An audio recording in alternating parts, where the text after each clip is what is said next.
Assalamualaikum warahmatullahi wabarakatuh. Saya Firastika dengan NIM 105721116120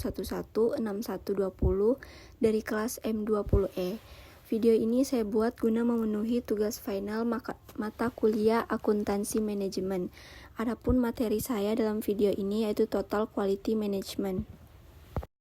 Total Quality Management atau disingkat dengan TQM adalah sebuah manajemen kualitas yang lebih berfokus pada pelanggan dengan cara melibatkan seluruh level tingkatan karyawan dalam mengerjakan peningkatan ataupun perbaikan secara kontinu. Total Quality Management atau TQM akan lebih cenderung memanfaatkan strategi, komunikasi, dan data yang efektif dalam mengintegrasikan kedisiplinan kualitas dalam kegiatan operasional dan budaya perusahaan. Sederhananya, TQM adalah suatu pendekatan manajemen yang digunakan untuk menyentuh kesuksesan jangka panjang dengan mengedepankan kepuasan pelanggan. Dalam TQM, seluruh karyawan perusahaan atau anggota organisasi harus turut serta aktif dalam melakukan peningkatan proses, produk, layanan, serta budaya pada tempat mereka bekerja, sehingga nantinya akan melahirkan kualitas terbaik dalam layanan atau produk demi mencapai kepuasan para pelanggannya. 8 elemen pokok TQM. Yang pertama yaitu fokus pada pelanggan. Pelanggan adalah pihak yang berpengaruh penting dalam menentukan kualitas produk ataupun jasa yang dihasilkan oleh perusahaan dalam rangka memenuhi kebutuhan ataupun tingkat kualitas yang diinginkannya. Adapun bentuk aktivitas yang dilakukan oleh suatu organisasi atau perusahaan, pada akhirnya harus pelanggan sendiri yang menentukan apakah seluruh usaha yang dilakukan tersebut mampu memberikan manfaat atau tidak. Yang kedua yaitu keterlibatan karyawan secara keseluruhan. Karyawan adalah aset sekaligus sumber daya perusahaan yang paling penting dalam mencapai seluruh tujuan yang telah direncanakan. Untuk itu, peran aktif karyawan secara menyeluruh mampu mendukung perusahaan dalam melakukan peningkatan proses dan juga kualitas secara kontinu untuk kemudian mampu melahirkan produk atau layanan terbaik untuk para pelanggannya. Dalam rangka pemberdayaan karyawan ini, maka dibutuhkan pelatihan dan peningkatan atas keterampilan karyawan dalam melaksanakan tugasnya. Yang ketiga yaitu pemusatan perhatian pada proses. Bentuk perhatian pada peningkatan proses adalah pondasi paling dasar dalam sistem manajemen Total Quality Management atau TQM.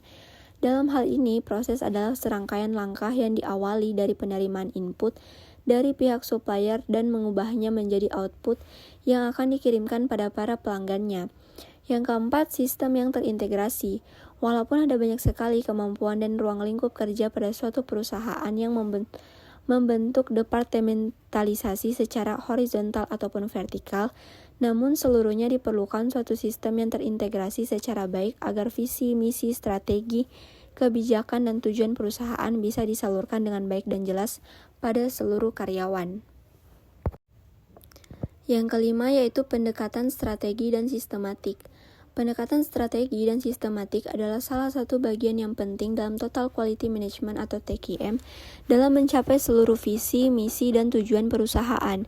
Biasanya, proses ini disebut dengan perencanaan strategi atau manajemen strategi yang melakukan perumusan ataupun perencanaan strategi dalam mengintegrasikan seluruh konsep kualitas pada strategi perusahaan secara menyeluruh. Yang keenam yaitu peningkatan secara kontinu. Peningkatan yang dilakukan secara kontinu akan mampu mendorong perusahaan dalam melakukan analisa dan melahirkan cara yang lebih efektif dalam mencapai tujuan perusahaan dan juga memenuhi harapan seluruh pihak yang berkaitan di dalamnya. Sistem TQM mengharuskan pihak perusahaan untuk mengumpulkan dan melakukan analisa data secara kontinu agar seluruh keputusan atau kebijakan yang diambil benar-benar tepat. Dengan menggunakan data, maka pihak perusahaan bisa menarik kesimpulan berdasarkan tingkat kejadian ataupun hasil sebelumnya. Elemen yang terakhir yaitu komunikasi.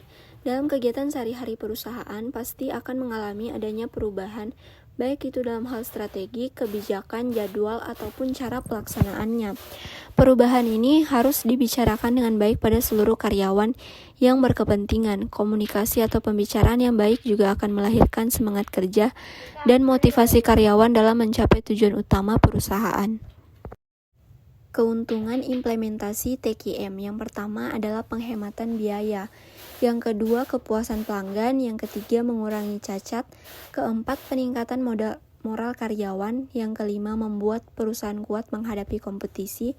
Dan yang keenam, progres yang selalu ditinjau. Contoh perusahaan yang menerapkan TQM. Contoh penerapan TQM datang dari salah satu brand makanan cepat saji terkenal di Indonesia, yaitu Pizza Hut. Brand ini menjual makanan khas Italia Amerika besutan Dan and Frank Kame bersaudara pada tahun 1958 di Kansas, Amerika Serikat. Sejak tahun 1984, Pizza Hut sudah berekspansi ke lebih dari 500 restoran yang tersebar di seluruh wilayah Indonesia. Salah satu rahasia kesuksesannya adalah penerapan TQM yang utamanya mengedepankan kepuasan pelanggan. Dengan kata lain, Pizza Hut berfokus pada pelanggan atau customer centric, agar perusahaan mampu mengakuisisi lebih banyak pelanggan loyal atau customer acquisition. Strategi yang paling terlihat adalah dengan memaksimalkan media sosial sebagai saluran pemasaran atau social media marketing sekaligus media market research terkait mutu perusahaan. Namun nantinya perusahaan dapat menganalisis kecenderungan pelanggan atau customer analysis dalam preferensi, perilaku atau consumer behavior, sentimen atau sentiment analysis, dan pain point, dan lain-lain. Selain itu, Pizza Hut selalu mengoptimalkan segala aspek keterlibatan karyawan sebagai bagian dari aset bisnis yang paling penting dalam mendukung perkembangan bisnis dan pencapaian tujuan dan target perusahaan. Caranya dengan melakukan pelatihan kecepatan pelayanan dan kedisiplinan secara rutin kepada seluruh karyawan agar mereka mampu bekerja sesuai prosedur perusahaan.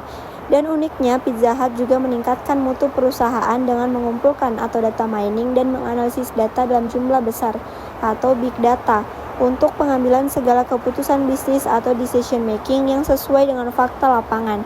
Misalnya, pada saat awal-awal pandemi lalu, Pizza Hut tak kehilangan akal untuk mempertahankan pelanggannya dengan cara berjualan produk di pinggir jalan secara terbuka.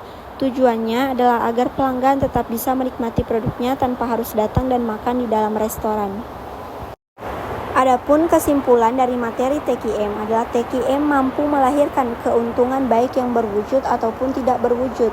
Keuntungan nyatanya atau yang berwujud adalah dalam hal kualitas produk yang lebih baik, peningkatan produktivitas, peningkatan pangsa pasar, dan peningkatan laba.